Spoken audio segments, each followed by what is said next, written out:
আচ্ছা, আজকে আমরা একটা ম্যাচিং করব, তাই তো? আচ্ছা, কি আছে প্রথমে? সেকেন্ড ডে কোনটা? হিসাব করো, বলো। সেকেন্ড ডে কোন? Tuesday. Second day, good.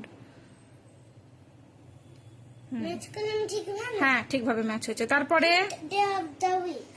Fifth day of the week. Fifth day Friday. হ্যাঁ, ঠিক ধরেছো। তারপরে third day of the week কি হবে? ওয়েডনেসডে। তারপরে হলিডে কোনটা? হলিডে? হ্যাঁ। তারপরে হলিডের পরেরটা কি আছে? হলিডের পরেরটা কি আছে?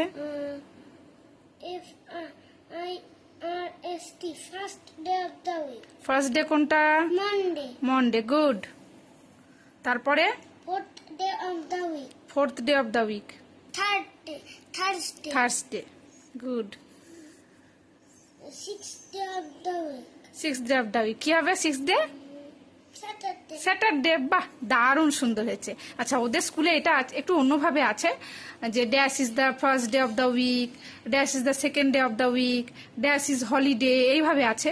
তো আমি দেখলাম, দেখি একটু ম্যাচিং তো ভালোবাসে, আর এইভাবে করানো যায়, যার জন্য একটু ম্যাচিং করালাম। তো বেসিক্যালি ওর স্কুলের সিলেবাসটা যেহেতু এতটা কম্প্যাক্ট, তো আমি স্কুলের পড়াগুলোই করাই ওকে বেশিরভাগই। এক্সট্রা কোনো পড়া করানোর দরকার পড়ে না, ওদের সিলেবাসটা এত সুন্দর। আর এই যে ডেগুলো শিখেছে, এটাতে কিন্তু আমার কোনো কৃতিত্ব নেই।